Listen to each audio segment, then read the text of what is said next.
Social মিডিয়াতে একটা নতুন ট্রেন্ড চলছে, অনেকেই মানে একটু অশ্লীল পোশাক পরে ভাইরাল হতে চায়। তুমিও কি এখন সেই ট্রেন্ডই ফলো করছো?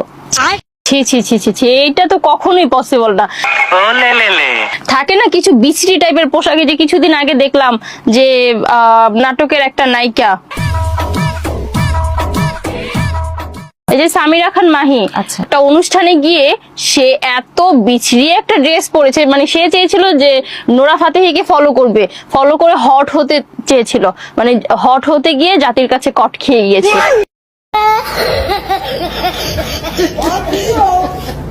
আর সে এর উত্তরে কি বলেছিল, নিচে ড্রেস পরেছে। আচ্ছা, আমার আপনার কাছে একটা প্রশ্ন, আপনি নিচে কোন দুইটা ড্রেস পরেছিলেন? আর কোন দুইটা ড্রেস পরেছিলেন আপনি যে আপনার শরীরের সব ভাঁজ বোঝা যাচ্ছে, অথচ আপনি একটা নাটকের নায়িকা? আচ্ছা ঠিক আছে, তাহলে আমার কাছে কি মনে হয় জানেন, যে আপনি যে দুইটার কথা বলছেন না, সেটা মনে হয় শর্ট শর্ট ছিল, যে নিচে আর ওই যে উপরে পরে না, ওইটা মনে হয় পরেছিলেন, তাও তো পরেননি।